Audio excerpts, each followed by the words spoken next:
حضرت مغیرہ بن شعبہ فرماتے ہیں کہ رسول اللہ صلی اللہ تعالی علیہ وآلہ وسلم آپ نے شب بیداری میں، قیام اللیل میں، رات کے وقت میں، تہجد میں حضور نے اتنے لمبے قیام کیے، اتنی لمبی اپنی رکعتوں میں قرات کی، یہاں تک کہ بڑی دیر تک کھڑے رہنے کی وجہ سے نبی اکرم صلی اللہ علیہ وسلم کے پاؤں مبارک جو ہیں وہ سوج گئے، آپ کی پنڈلیاں مبارک جو ہیں وہ سوج گئیں۔ تو اس کیفیت کو، اس حالت کو جس وقت صحابہ کرام نے دیکھا کہ عبادت الہی، وہ بھی نفلی عبادت جو ہے، اس کے اندر سرکار کی یہ کیفیت ہو گئی ہے، اور ابھی تک رسول اللہ صلی اللہ علیہ وسلم بدستور عبادت الہی جاری رکھے ہوئے ہیں، تو ان کے دل میں ایک سوال پیدا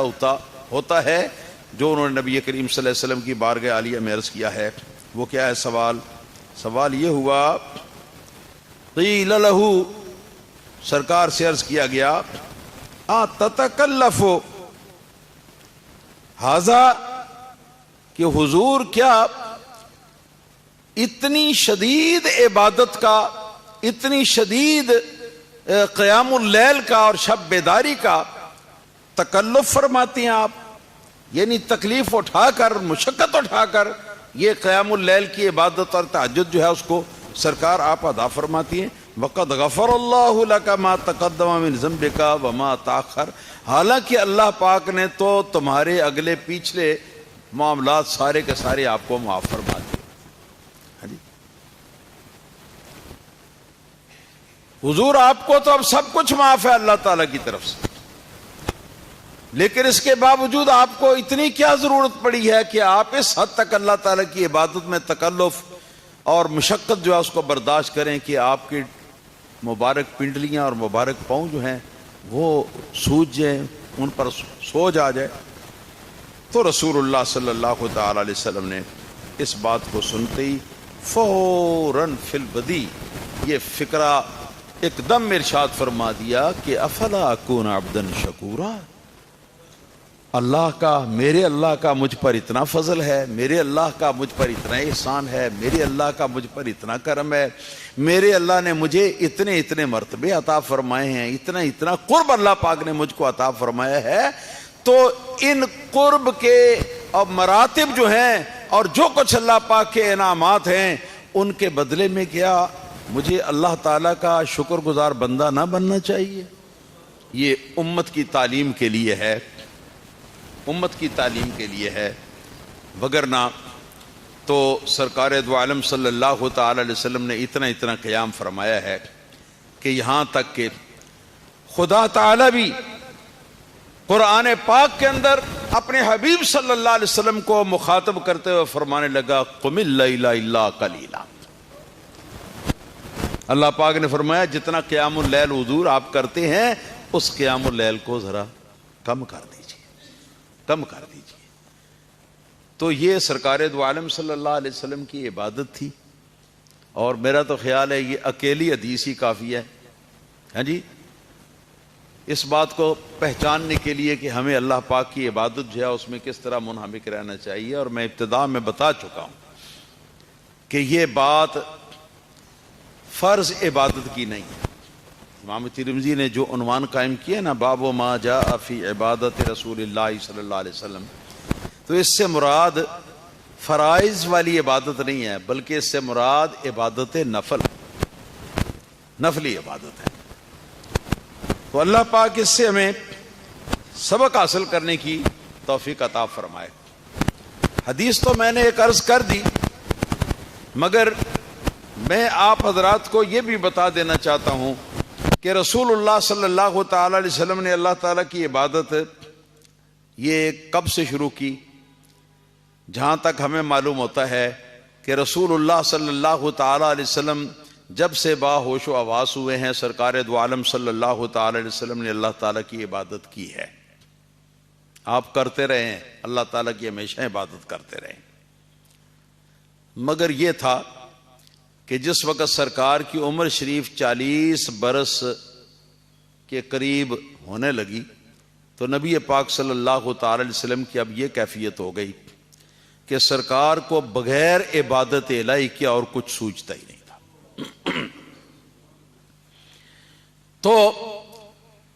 صحیح بخاری میں ہے کہ رسول اللہ صلی اللہ تعالی علیہ وآلہ وسلم آپ حضرت خدیجہ الکبریٰ رضی اللہ تعالی عنہا کے گھر سے آپ اپنے لیے ہفتہ 2 ہفتے یا زیادہ عرصہ، جتنا عرصہ آپ چاہتے اتنے عرصے کا زادِ راہ کچھ کھانے پینے کا سامان لے کر، تو سرکار عبادت الہی میں تنہائی کے اندر لطف اندوز ہونے کے لیے آپ غار حرا کے اندر تشریف لے جاتے۔ ہاں جی، یہ غار حرا، جبل حرا ایک پہاڑ ہے مکہ مکرمہ سے 3 میل کے فاصلے پر، اس کا نام ہے اس کا نام ہے جبل حرا، اور اس کے اوپر جا کے چوٹی کے اندر ایک غار ہے بنی ہوئی جس کا نام ہے غار حرا،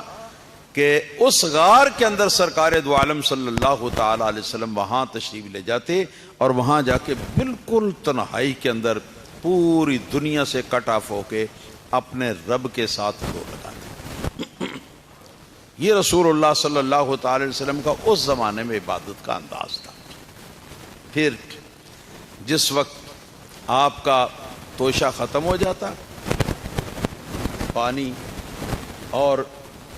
ستو کھجوریں یہ جب ختم ہو جاتی، تو رسول اللہ صلی اللہ علیہ وسلم پھر اوپر سے آپ اتر کر اپنے گھر تشریف لاتے، اہل بیت کو آ کے مل لیتے، اور مل کے تو پھر آپ کو کشش اسی غار حرا کے اندر جانے کی ہوتی، سامان اور لے لیتے، اور غار حرا کے اندر سرکار دو عالم صلی اللہ علیہ وسلم کو تشریف لاتے۔ اور جو حضرات وہاں پر گئے ہیں وہ جانتے ہیں کہ غار حرا کے اوپر پہنچنا یہ خالد جی کا گھر نہیں، تو وہاں پر ریلنگ بھی لگ گئے ہیں، اب وہاں سٹیپ بھی بن گئے ہیں۔ مگر میں پہلی مرتبہ جب گیا تھا سن 1979، پہلی مرتبہ جب حاضر ہوا تھا، تو اس وقت بالکل اپنی اصلی حالت میں سارا راستہ تھا، جس حالت میں رسول اللہ صلی اللہ علیہ وسلم کے زمانہ ہے۔ اور یقین جانے کہ بڑی مشکل سے، بڑی محنت کرنے کے بعد 3 گھنٹے کے اندر وہاں تک رسائی ہوئی، اور کئی جگہ پر ایسا مقام آ جاتا کہ اوپر چڑھنے کا کوئی طریقہ ہی نظر نہیں آتا، تو پھر کیا ہوتا کہ اوپر ہاتھ ڈال کے کسی آگے بڑے ہوئے پتھر کو ہاتھ ڈال کے اور اس کے بعد جمپ لگا کے تو پھر اوپر جانا پڑتا۔ ہمارے 2 ساتھی تھے، ہاں جی، جو کہ کچھ دور تک جا کے تو پھر بیٹھ گئے اور کہنے لگے کہ حضور آپ جائیے، ہم اس سے زیادہ آگے جا نہیں سکتے۔ تو میں پھر اپنے ایک ساتھی کے ساتھ چلا گیا، ہم کل 4 تھے۔ اللہ اکبر، اللہ اکبر۔ وہ پہاڑ،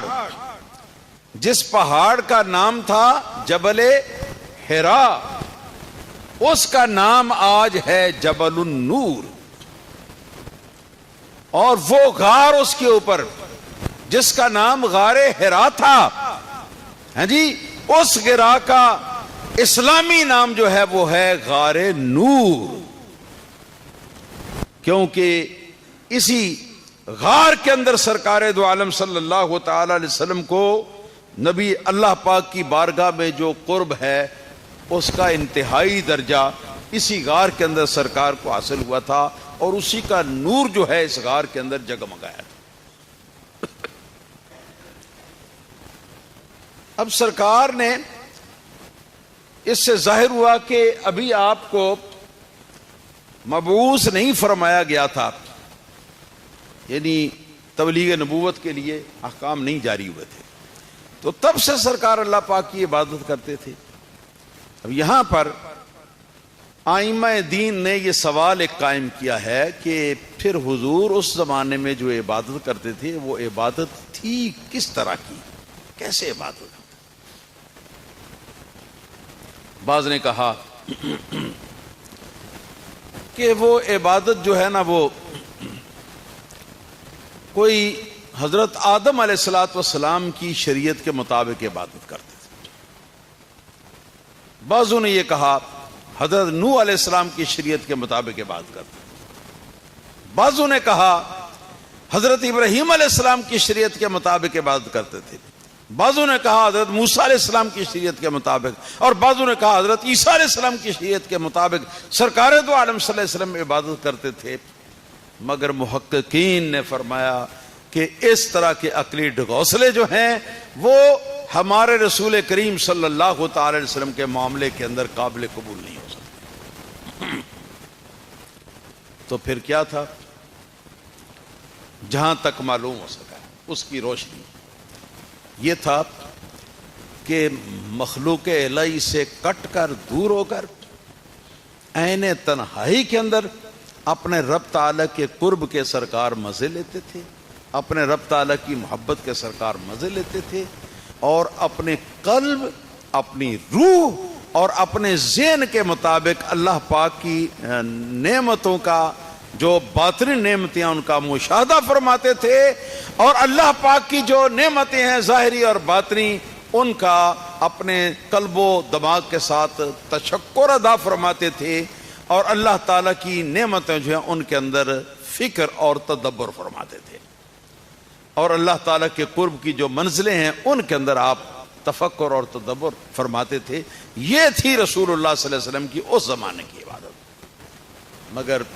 اب جس وقت سرکار دو عالم صلی اللہ علیہ وسلم کے پاس جبرائیل علیہ السلام کا آنا